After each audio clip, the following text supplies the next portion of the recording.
Good afternoon, and welcome to another edition of the NAIC Insight Series. I'm your host, Bob Green, and I am delighted to be joined today by Runa of Development Partners International. Welcome, Runa.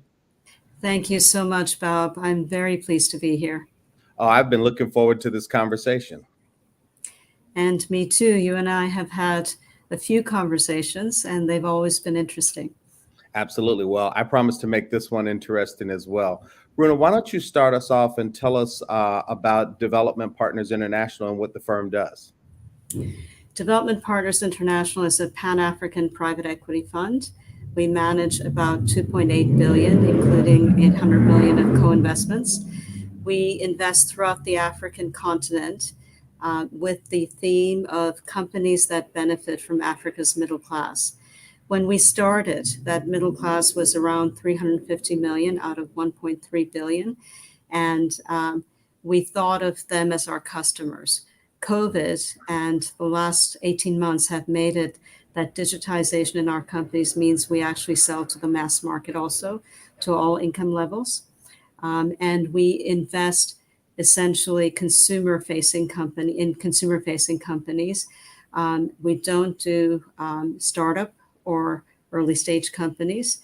We take out some of the risk of investing through that. So we invest in Africa's larger champions, and we grow multi-country, large African companies.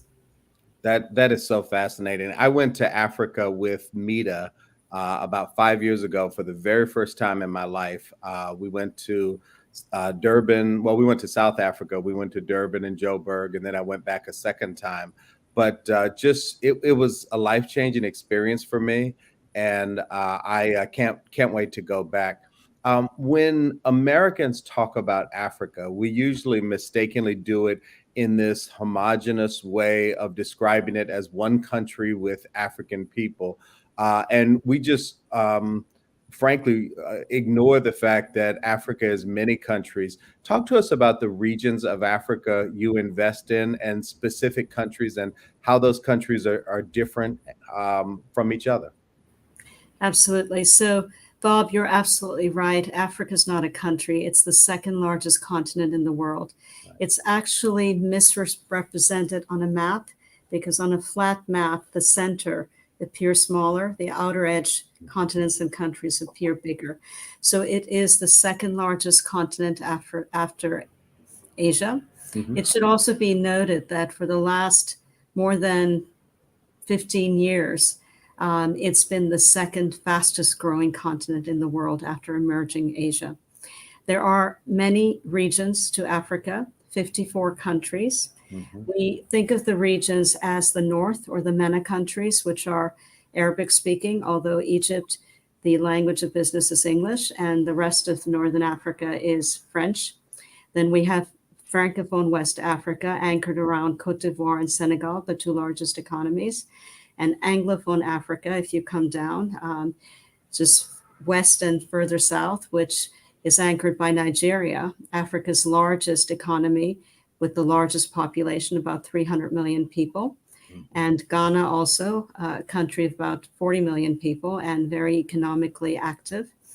Then if you come down the coast, you have the southern countries or the SADC Trading Union anchored around South Africa. But there are also some extraordinary countries around there, from Angola to Botswana, Namibia. And then East Africa, which is the COMESA trading region, which is anchored around the large economy of Kenya, but also has Uganda and Tanzania and Mozambique. The reason it's important, actually, so thank you for asking the question, to think regionally is that because African economies outside of Egypt, Nigeria, South Africa, perhaps Kenya, Cote d'Ivoire, are fairly small.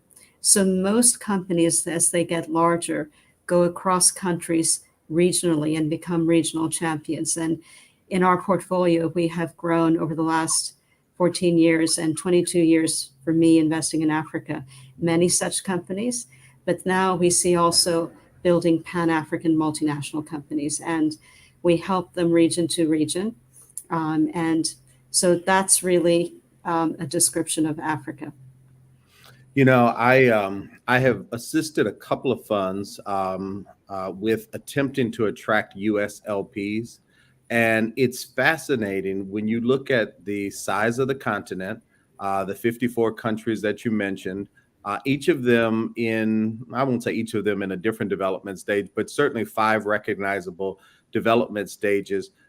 There are so few funds pursuing so many opportunities. You clearly have an opportunity to invest in the very best and brightest. What just broadly, your pipeline and your deal flow must be extraordinary to manage through. How do you balance those different priorities and different regions that you can invest in?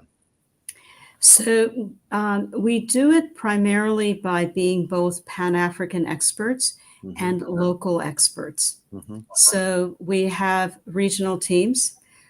We have teams that can function in English, which is where we get most deal flow, French, second most deal flow, but also Spanish, Portuguese, um, and and Arabic.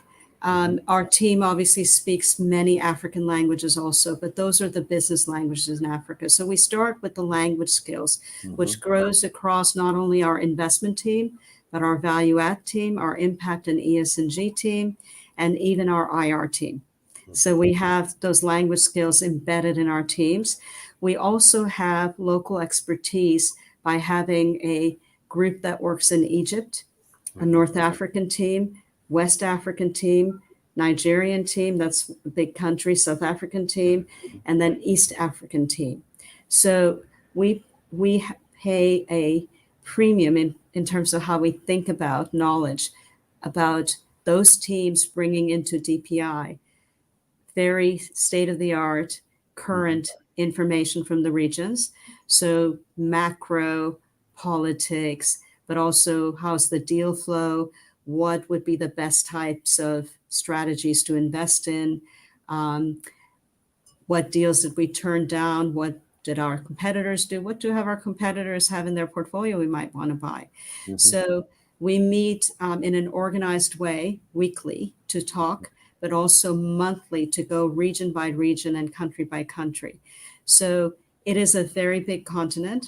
And so we had to build a way of getting in the right information. It's also very important because of companies growing across borders that we actually have the availability of somebody who knows Nigeria very well for someone from Francophone Africa who wants to expand their business to Nigeria. So they don't make mistakes. You know, they follow the right codes, regulations to get incorporated. They make the right acquisition, perhaps, work with the right people, so on and so forth. So being able to be very local in a country while having that Pan-African expertise all the time. And frankly, I'll also add being able to add the international expertise because we've sold to globals like AXA, to American Towers. And so on the exit side and also on some of the structuring, state of the art, thinking about private equity, the international side is also important. But that's basically how we do it. You know, one of the things that excited me the most about this interview is there are so many topics that I want to cover with you. But rather than go further into talking about the firm and the fund for a moment, I'm going to have a little discipline and stick to our outline. And I want to go back and talk about your background. You gave us a little flavor of the complexity of your business. You're dealing across an entire continent in multiple countries, in multiple regions, with a variety of different themes. You articulated 5 or 6 languages. I know that there are dozens more that you're having to manage through. Take us back. How did you get started in the business? Just tell us a bit about your background and how you came up in the finance world. Well, if I can go back a little further to my background. So I am of South Asian descent, but, seeing poverty when I was young, but also being raised in part in the US, that dichotomy of seeing very, very poor people and the relatively, and I do say relatively wealthy people in the US, from my teenage years has interested me in the thought of how do you develop developing countries, or what's now called emerging markets. And back in the 70s and 80s, they were not called emerging markets, which is a very positive term. And in fact, they are emerging. And the idea that I have always had is that it's the private sector that has to do the development. Private sector wealth is about 150 trillion under management and 300 trillion of private wealth. No other sector, not the government, not the NGOs, not the multilaterals, have that sort of capital. And it is a disciplined capital that wants returns, but can create sustainability for a company and can fund a lot of companies. And in fact, just to take a little sidebar, Africa was started in the late 1990s. That's when I came in the business. So I've been investing in Africa and private equity for 22 years. It was not started by traditional private equity LPs. It was started by the development institutions. And that was because they saw the Berlin Wall come down and the proxy war, for instance, in Angola stop, the last of the newly independent countries, the all racial elections in South Africa. There was a lot of energy in Africa. But also the economies were, some of them were 70% of the GDP was government spending. Right. So really there needed to be a private sector for development. What do you need for a private sector? You need companies. And so the IFC, the institutions in the Europes, the African Development Bank thought about, we can invest our own money, but we can have, like an octopus, many more tentacles, get to more companies by adapting private equity to Africa. And that's how the industry started. And what we were asked to do is the demonstration effect. Back then, people didn't believe Africa could garner returns from investments. That's right. So that's what we did. You know, we have, we're a top quartile fund. We have good returns. And now we have what they wanted. We have pension funds, we have endowments, we have family offices, we have sovereign, we have all still the DFIs supporting us. So Africa is quite different in how the industry started.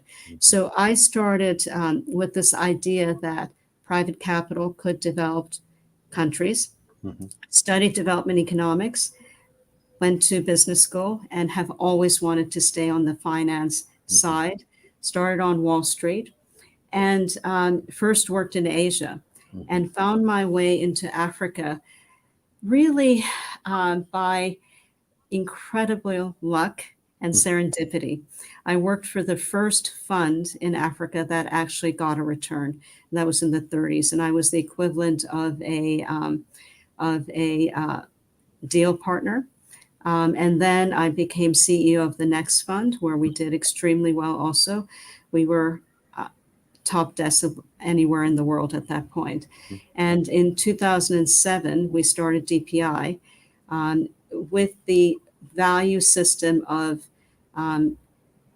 collegiality, excellence, and with the idea that we wanted to build an institution and be around for Fund 8, 9, 10, and really structuring the culture through incentives, through who we hired, and the way we structured our IC, etc., through the principles of collegiality, excellence, but two other things that really distinguish us. One is diversity. We are 40%, 46% women. I'm one of the few CEOs in emerging markets that manage over $1 billion. We are 33%, soon to be more, at the partner and IC level women. But our diversity goes to any sort of diversity you can think of. We are sometimes called the United Nations. We speak many languages. We come from many backgrounds. So that makes us unique. And in fact, I was very proud that when IFC published a report on diversity and returns, we were featured in it. And it showed that diversity actually creates higher returns. And for us, diversity has been something that's had extremely good commercial returns, as well as goes with our value system. So those were the value systems we started with, and that's the DNA we've ended up with. So that's a little bit about how I got into the business and Mhm. how we started DPI. That's outstanding. So let me unpack some of that a little bit. So you were very intentional about starting the firm. You knew the markets, you knew what the opportunities were. And to hear some of your stories, they were very clear patterns for you, but you had to find the investors. And that was an interesting challenge. Talk to us about how you put that first fund together, because it's one thing to tell people there's a great opportunity. It's another thing to tell them it's on a different continent where you're used to investing. The people are different, not in terms of their aspirations, but in terms of the folks that, whether it's Westerners, Americans, or Europeans, that they're used to actually investing in. Talk to us about how you formed the first fund and what were some of the challenges that you faced. So the last fund we raised, which was around 900 million, and we just finished, was one of the largest ever raised in Africa and the largest since 2015. That's where we are now. The Mhm. first fund I was actually actively help raise was 122.5 million, Mhm. and it took 3 years to raise. And it literally had development institutions and one private sector investor. Mhm. So very hard work, but it ended up returning 35% net IRRs. Right. So those people who were in the fund found themselves in a very good situation. And the fund after that, which was the first DPI fund, frankly, if it hadn't been impacted by the financial crisis in 2009, Mhm. I would have said it was relatively easier to raise Okay. than what was there. But what I will say, over the last 22 years, there's still very few private sector investors who have an allocation for Africa, Mhm. or if they are mapping, it takes them a while to get to the place where they get an allocation for Africa.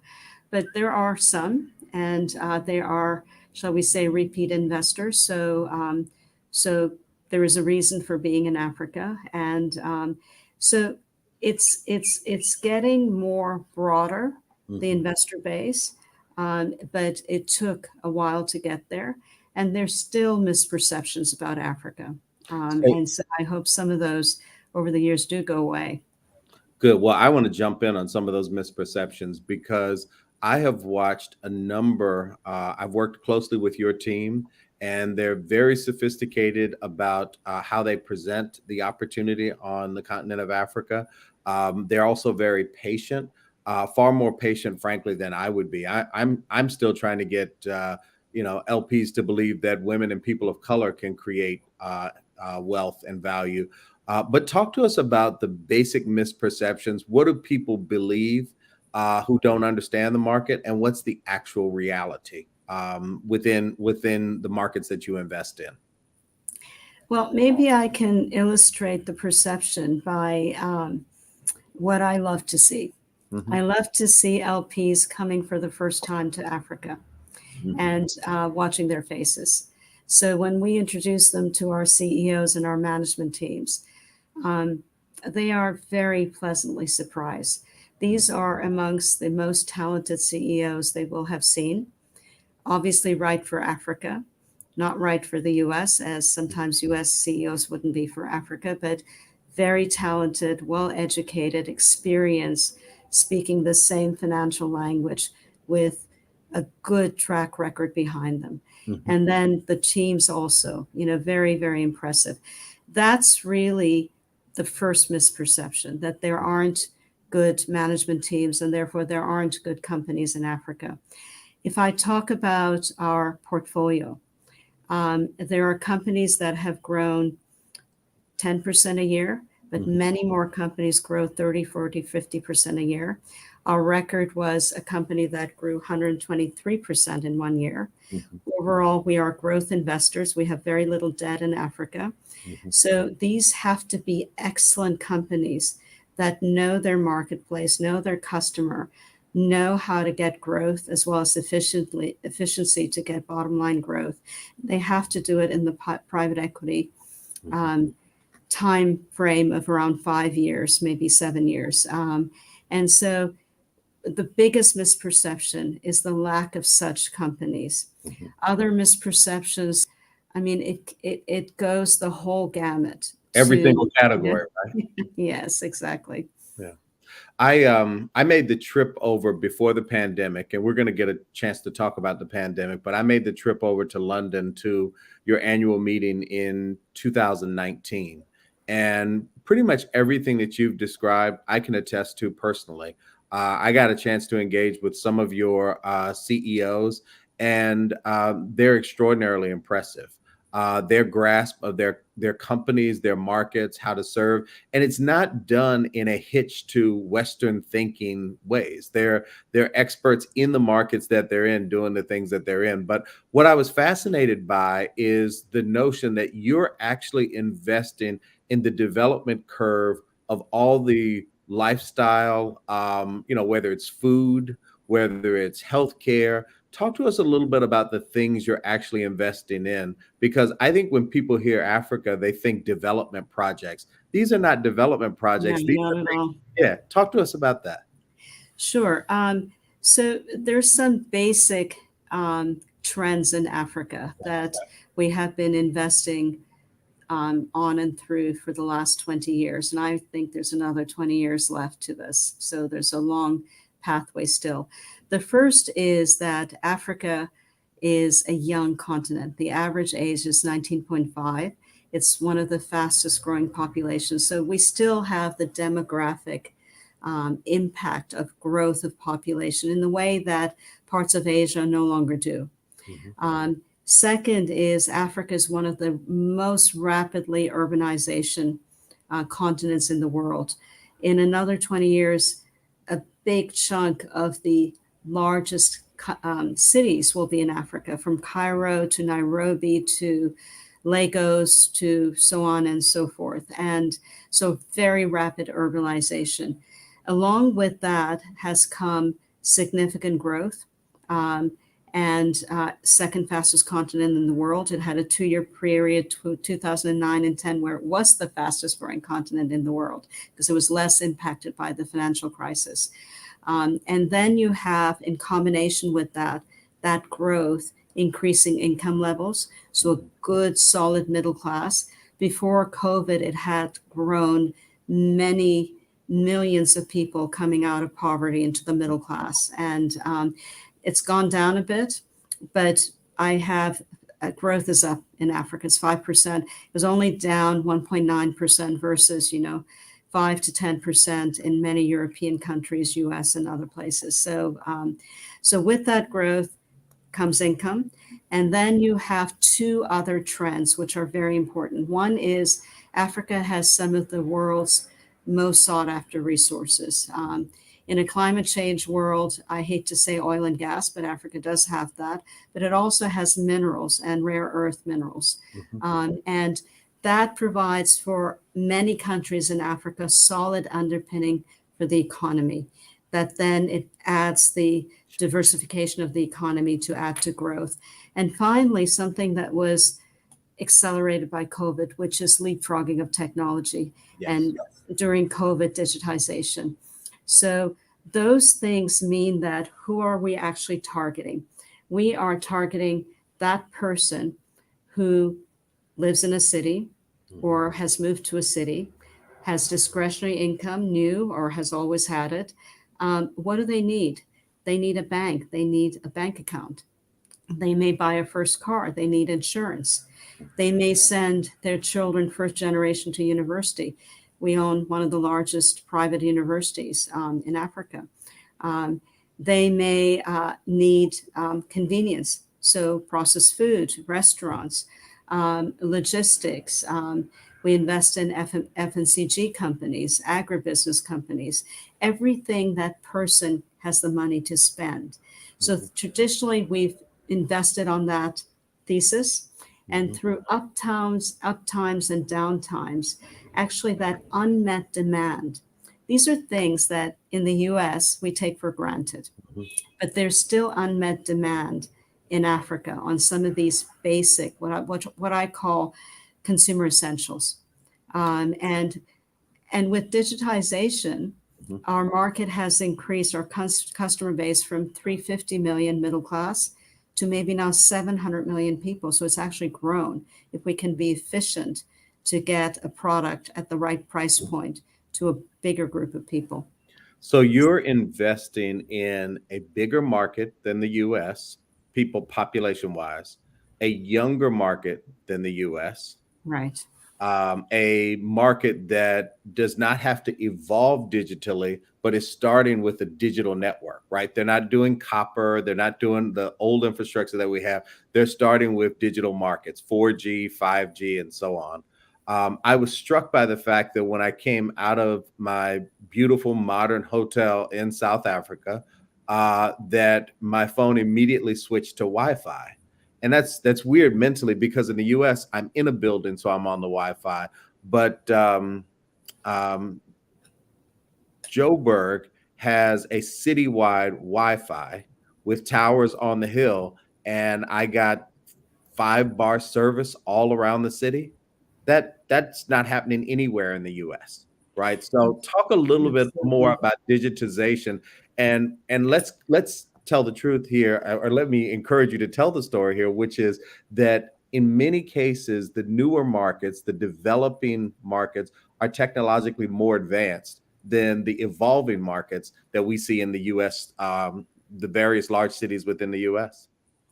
Yes, you're absolutely right, Bob. And there's a history to this. The spectrum in Africa was not given away early. So Okay. when cellular came, um, it got broader spectrum on the right band. Mhm. And because there was very little legacy, as you mentioned, so, um, your landline, Mhm. very little. Nigeria, a country of 300 million, had 120 landlines. I mean, it was crazy stuff. And today they have about close to actually 250 million cellular phone users. Mhm. That's in the last 16 years, maybe 16 to 18 years. And so Africa is a continent of cellular users. Even the lowest income people have access through kiosks in their neighborhood or in their village.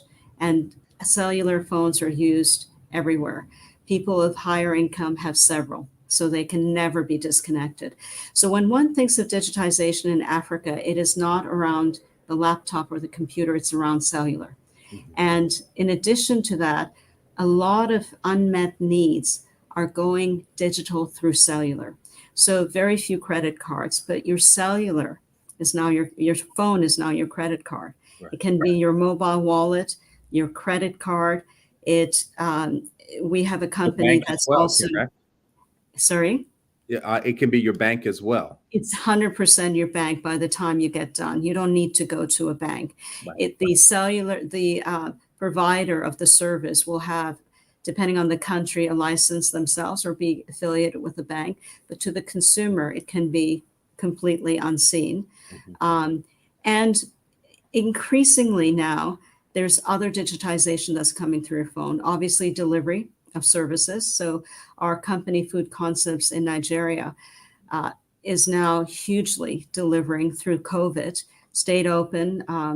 In fact, I would say the interesting thing about COVID is we found that consumer facing companies who knew were going to be deemed critical or essential companies could not shut down. Right. Your food companies cannot shut down. Your pharmaceutical companies cannot shut down. Your education companies are doing distance learning. But what they did was adapt through digitization to the phone. Mhm. So, distance learning through your phone, ordering through your phone, as I mentioned, all sorts of financial services through your phone. So, it's a very sophisticated market in parts. I won't say the wholes, but specifically in the urban areas.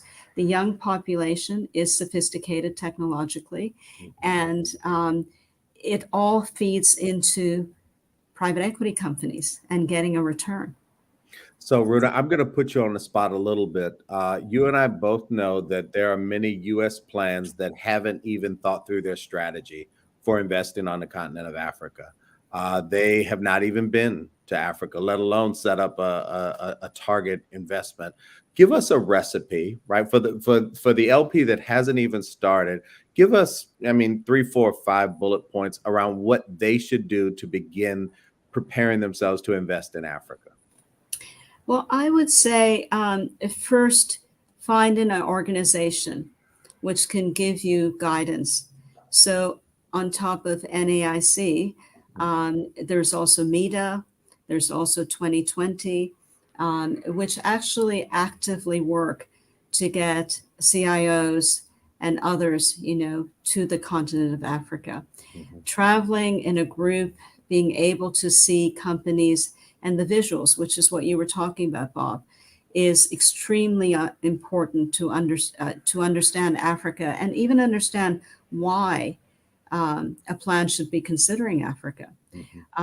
It's also important from that point forward, and we live in a world we can Google anything. So it's very easy to map Africa in a way. There's also, the African Private Equity and Venture Capital Association. There is the Global Private Equity Association, who can provide names for mapping and research and information. And then it is like any other product. You got to know who the funds are, who the managers are, follow them over a period of time, see who you're comfortable with. Of course, anybody you call will be even more anxious than a US GP to come see you. It's not that easy getting money into Africa. And so it's a fairly straightforward recipe, Bob, but it's really having the first thought that let's look at a region of the world with 1.3 billion people, with great growth throughout the continent, that actually is somewhat hedged against, a plan that invests in the US only or US and Europe, because of the fact that Africa is not tied to the US economy through exports the way that Europe is, LATAM is, East Asia is. And when we run our, regression models, the correlation is very low. Africa goes on commodity cycles. So again, as I mentioned, 2009 and 10 were not that bad for Africa, but 2015 and 16, the bottom of the commodity cycle was not that great. But that's a bit of hedging. The other way to think about hedging is that prices are very high in US, Europe, other parts of the world. They're not as high in Africa. But again, it goes to that company that is an excellent company and, is able to keep growing, but also keep profitability with a low risk component, lower beta. So we invest in those sorts of blue chip, but very high growth companies at an EV EBITDA typically still around 7-8 times. We were as low as 4.5, and that's why in that fund that which was a few years ago, there was a doubling of the multiple, sometimes a tripling when we exited, along with, of course, growth, which together give us our IRRs and MOIC. So you have population growth, you have lower prices, you have some hedging, and you have some fundamental, macro themes that are not changing, which I've already discussed, as well as managers who've been doing what they're doing for quite a long time. So, you can look at their track records, you can interview them, you can, we've had operational audits, we've had people going through our companies in country. So all of that is available. Okay, so I'm going to recap a couple of things you said. First is to find an organization. You've listed several, and we know all of the groups you've talked about. They're very credible, MEDA, AVCA, and others, and we can pass that along. You mentioned traveling to Africa, meeting with managers. What about in terms of how to think about it, right? Should this be done in an opportunistic bucket? Does this have the same characteristics as growth equity in the US? How should they begin internally thinking about their first allocations? Well, I think one reason to think about Africa is that it's somewhat unique, which goes to the hedging. If I were to define what Africa is in terms of the opportunity, it's a growth opportunity. It's a growth fund. It's not going to be buyouts or heavily indebted funds. In fact, when we do, comparison debt, our returns are so high, like risk-weighted Mhm. debt, um, and so it's not about debt. And again, it's something different. It's a growth opportunity. I will say one of the exciting things that's happening in Africa coming out of COVID and digitization, but also cables, undersea cables all around Africa, bringing in proper, broadband and then also fiber on the ground, is the whole tech boom. 80% of that is digitization, it's not hardware. Mhm. And another exciting thing is VC funds. Right. Um, we have our first set of unicorns, and we're also in that area. And it's just another way of saying that here is a continent that um, really has significant opportunities. Final thing I will say is one of the reasons prices are low, but companies are doing very well, is there's relatively little competition in our industry. Mhm. And so it goes for private equity as well as it going for VC, especially compared to the US. Well, it's very obvious that you have a competitive advantage because you're giving a lot of wonderful insight about your market, and yet the 22 years of experience, the multiple languages, the people that you know on the ground are going to continue, I think, to propel DPI in the future. Let's shift, Runa, because I want to make sure we have time to talk about a number of other topics. Mhm. NAIC, as you know, and members of your team have been very helpful with this, has put a firm flag in the ground around increasing the number of women in the alternative investment space. Not only are you a female CEO of a firm or managing partner of a firm, you have described the significant number of women as a percentage of your workforce that you've hired. Talk to us about what you're seeing, industry wide in terms of the hiring of women, the ongoing needs that women have, so that women can realize, parity and maybe even, broader success in gaining coveted roles within our industry. Yes.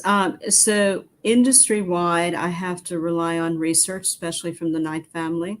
Hmm. So we know that of senior people, on average around the world in private equity, 7% are women. Hmm. So it's way too low. And then when you go to women of color, I don't think there's even a statistic on that. Right. So which is very unfortunate. Um, what I'd like to talk about, Bob, is what we do, Okay. because to us that's very important. We start, as I mentioned, from a value system of inclusivity. Hmm. We think that helps us feel good about ourselves, so we retain people. And it's commercial because we get the best return by having diverse thinking. But what we do is we made a commitment to diversity and gender balance.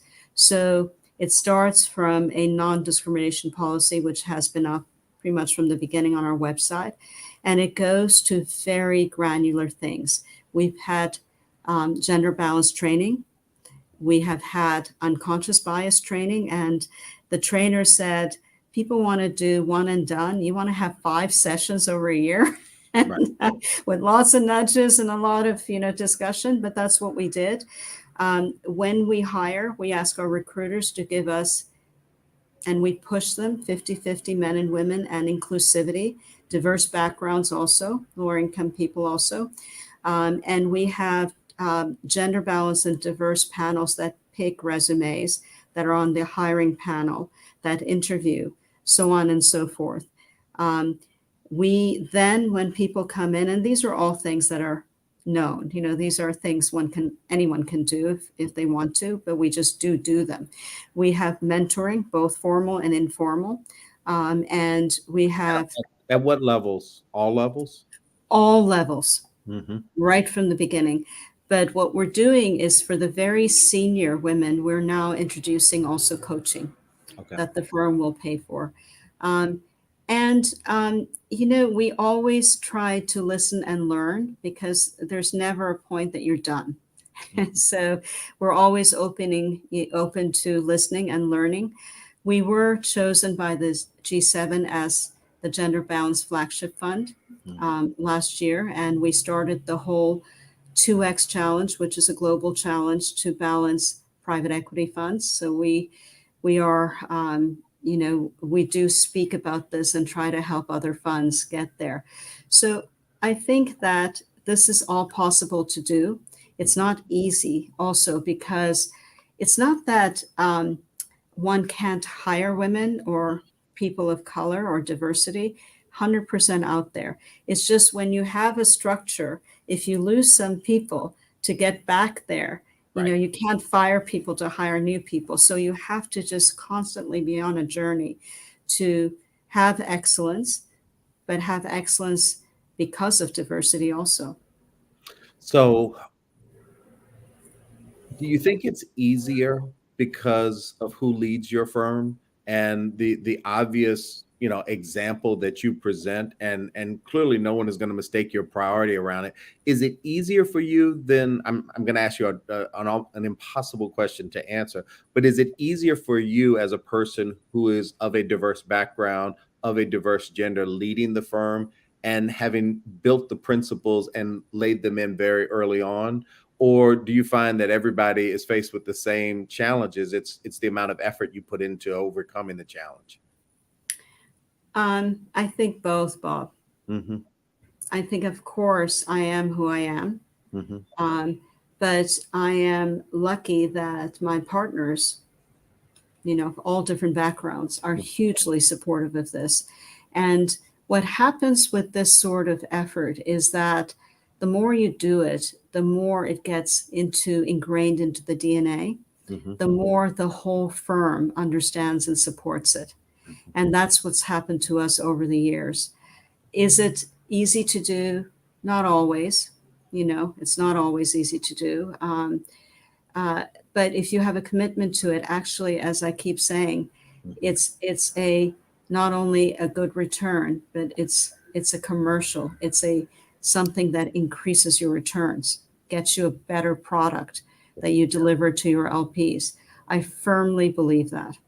Because when we are around a table, and our so we're slightly different in some other ways also. We have an IC, which is all the partners. I chair the IC, but from day one, we invited every single professional. In fact, our secretaries can join too. Our IC meetings are the whole firm. Hmm. We have a consensus IC. In our rules, of course, if things don't go right, we vote. We can vote. We've never voted. We're very fast. What that has done is shown us how diversity helps because, in one instance, I had a deal where a young woman, um, from North Africa, she had just joined the firm, was there a month. We were talking about a deal from her country, and she made a comment, just one comment, which actually set off a bunch of lights on the deal team, in the people of the deal team. And well, maybe we should look at this. Well, we never did that deal Hmm. because that was the one comment that saved us from doing a bad deal. And to me, having a broad group of people, so you're not buying just Runa Alam Hmm. or any of my partners, you're buying this firm and its thinking, and it's diverse.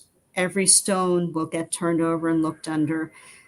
I think that result helps us to keep our diversity and our inclusivity going.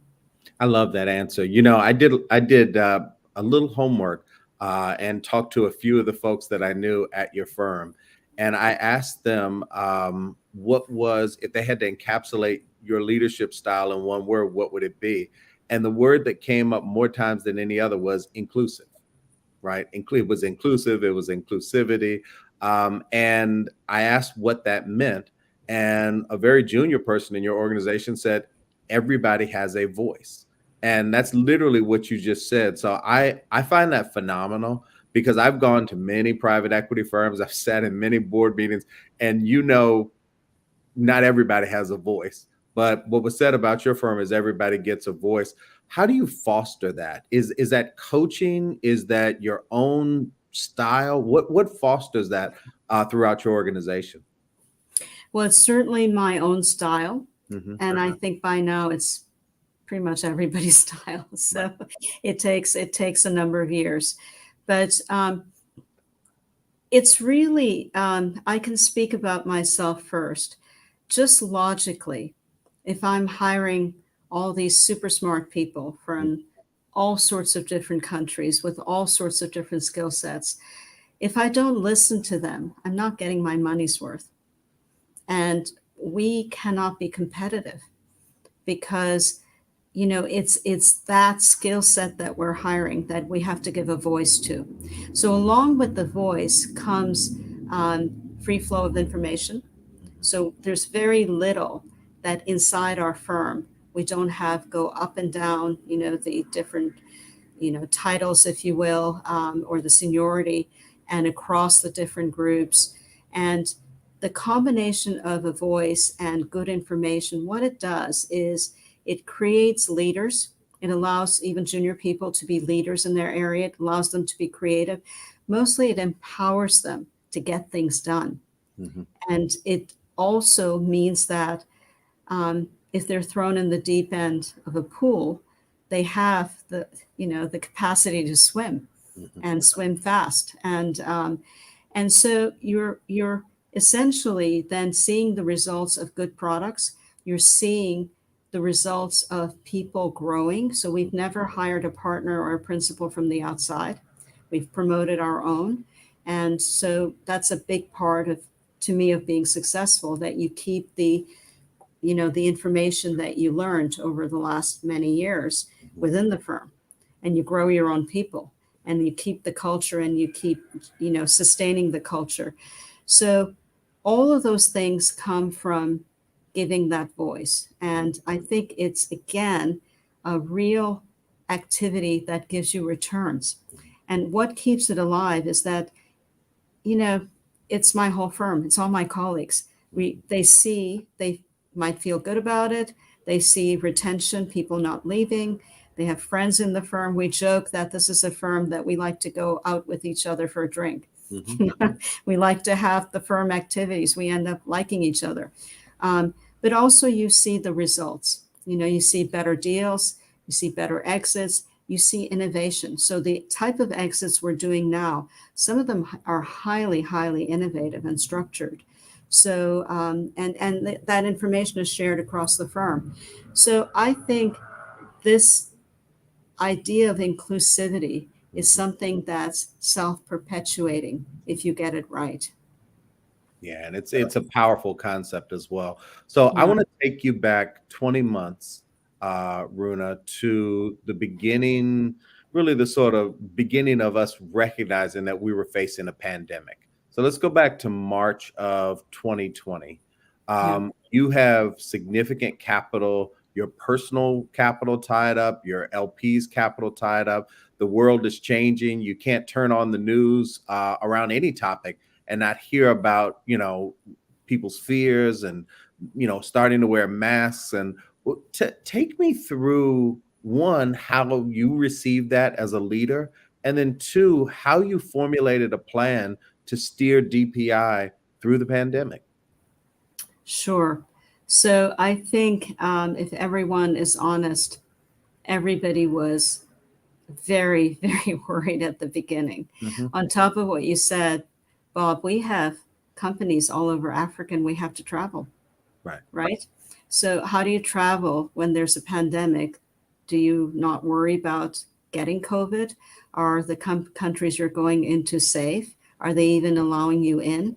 And then, if you go there, are you allowed back into the UK? So, all of those things faced us. And I think that is where the work you've done in building teams, in building a really smart, nimble team. And then the work you've done in having those very close relationships with your management teams all kicked in. So, what we did is right at the beginning, we formulated this thing that we called a DPI checklist, where we thought through what seems now very simple, obvious concepts, but that was done within a week or two. And the first thing we did is ask all of our companies to create a COVID committee. Most of them chose to have Exco be that committee, and then a lot of them added other functional expertise. This is classic crisis management. Then we had somebody that we could talk to, a committee we could talk to on a daily, maybe many times a day. Our checklist then says the second thing is health and safety. Formulate protocols. So in our quick service restaurants, they had to be open. They provided some of the best and lowest cost meals in Lagos and Nigeria, but they had to take out the chairs, and it was only it was distancing, it was all the protocol. Luckily for them, because they were so high on health and safety, they're an ISO certified company in Nigeria. I mean, a global certification, but a company in Nigeria. They already had the protocol of masks and gloves, so they could use all of that. So health and safety. There, I'm very proud that of the 49,000 employees across our companies in Africa, less than 1% got COVID, and we had only 10 deaths, which is bad enough, but that's very few compared to, we have people working in factories. We have people working in all different sort of environments, front of store, so on and so forth. And mostly we were able to protect them. Secondly, we said, now you have to look at cash preservation. And again, because we had been worried in 2019, later in the year, about a possible recession, we couldn't have guessed what we got. We had already started that work. And it turned out that when we did the stress testing, which we did almost immediately, different things to different companies in different industries, we were good on cash. And again, I mentioned we have very little debt on our balance sheet. So we were also good. There's only one company that had to restructure debt, which was successful in doing that. We had 0 companies going under. Then supply chain. And this is a funny thing. It does take a long time for goods to go through Africa's ports, and something that we're finding out in the US right now, that meant that our companies, I don't know a company in Africa that's just in time inventory. Right. They keep 4 months, maybe more inventory. That means we were able to get through the first several months of lockdown in Africa. And by the time Africa's countries opened up, they had restocked.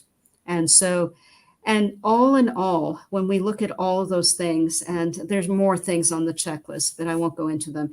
The bottom line is we had no company at risk of going under, 0. Our companies, first quarter of 2020, globally, the markets were down. So the multiples down, valuations down, but EBITDA was still good. Second quarter, EBITDA was down because of lockdowns. Third and fourth quarters, most of our companies returned to growth. A lot of them, then the last part of the checklist is start looking for opportunities. In crisis, there is opportunity. So acquisitions, low priced acquisitions. The other thing that I'm very proud of is the work we did, because we do impact work and ESG work. So in ESG, we have a rating of excellent from the IFC. We're the only fund in Africa to hold that. And we have a grade A from UNPRI, or United Nations Principle of Responsible Investing. On the impact side, while we are a for-profit fund, we do gender balance work measured against outside criteria. We do climate change work. We do job creation and job enhancement work, as well as a fourth bucket structured around the United Nations Sustainable Development Goal. When you look at the job side of all of that, we worked with our companies in such a way, again, less than 1% of our workforce was retrenched. We added 2,500 jobs, so we were flat. We were able to maintain jobs in Africa. But again, it became a for-profit activity because by the third and fourth quarters, our companies had capacity when their competition did not. We have a company called CCAM in agribusiness in North Africa. It had to hire factories because of competition, and so it just took over market share. And that is happened throughout our set of companies. So some were acquiring, some were organically growing, some were doing both. And if you look at that 1 year, Q2 2020 to Q2 2021, solid growth, COVID year. We had growth across our second and third funds, which are our current fund. Our first fund is mostly sold, so it was flat. So that's the experience we had. Runa, And that is phenomenal, right? It really should be a case study to hear you walk through what you were able to do with regards to understanding what should be on the checklist, maintaining the communications, not panicking, but running your playbook. It's phenomenal. How do you feel now about your team having made it through such a challenging experience in a very impressive way? How does that make you feel as a leader? very good, Bob. Yeah. I think the experience has made our team more confident. Mhm. So we have always said, and I have always said, it doesn't matter what the environment is, we still have to give returns in dollars, by the way. And that we have confidence in the team that we can do that, having gone through this experience. One thing I'll mention during this period is at the same time we were creating these COVID committees, we were collecting information to send to our LPs. We were told by many of our LPs who are global investors and mostly have US funds in their portfolio that we were the best in early and consistent reporting of a huge amount of information. So again, now it seems somewhat obvious, but back then no one knew and we were all worried, let's say even some of us scared. So information was the way to communicate that our companies were not going under. And we had huge lists of things we'd ask for our companies, very granular. And we turn around and put them in our quarterly reports. At the beginning, we were doing weekly updates to our companies and to our LPs in writing. And then we settled into putting all of that into company reports. Very impressive story. So, Runa, it's you've been very generous with your time. It's also late. You're in London. It's very late in well, it's approaching late evening there. I just want to ask you one more question, and that question is really about your legacy. And we've been talking for 57 minutes, and for all that I know that you've accomplished, you're extremely humble. So I would beg your indulgence to talk about your own legacy. But tell me a bit about what legacy you hope to create and leave relative to the industry and life itself. So I'm because of my background, I've always believed that one can be in business and do well as do good. Mhm. The translation of that in modern taxonomy is top quartile fund, highest return, along with impact deliverables. So when I think about that, I think about three buckets, general buckets. One is we created DPI to be an institution. I would like it to be continuing on for many decades and giving high returns while developing, also delivering impact. So institutionalization and DPI going on, doing what it's doing and doing it better and better. Second is I would like to believe that we create and gave models for structures and ways of creating companies and wealth in developing countries. So development of Africa and the region, along with, models of how to really get a very inclusive, you know, um, team and group, maybe even head of group. I hope that I can inspire some women, and especially women of color, Mhm. and all people actually, but especially young women of color. And then the final legacy is at the end of the day, ideas are very, very powerful.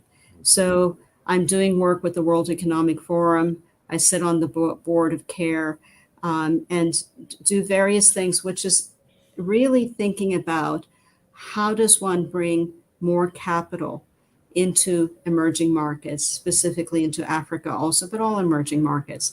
So to make a difference along the 17 SDGs, which go from no hunger to climate change to all of these things, and creating a set of ideas that will outlast me. Well, that is a very thoughtful answer and a wonderful legacy. I want to thank you, Runa, for spending so much time with me. I have known you for about 5 years now. You, as you'll recall, you were NAIC's first international member, Yeah. and I'm really proud of all that you and your firm have accomplished. And I want to thank you for your support of NAIC, and I want to thank you so much for sharing your time today on Insights.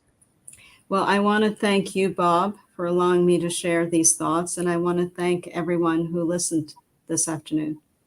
Outstanding. Have a good evening, Runa. I'll talk to you soon. Thank you. Bye Yep. bye. Bye-bye.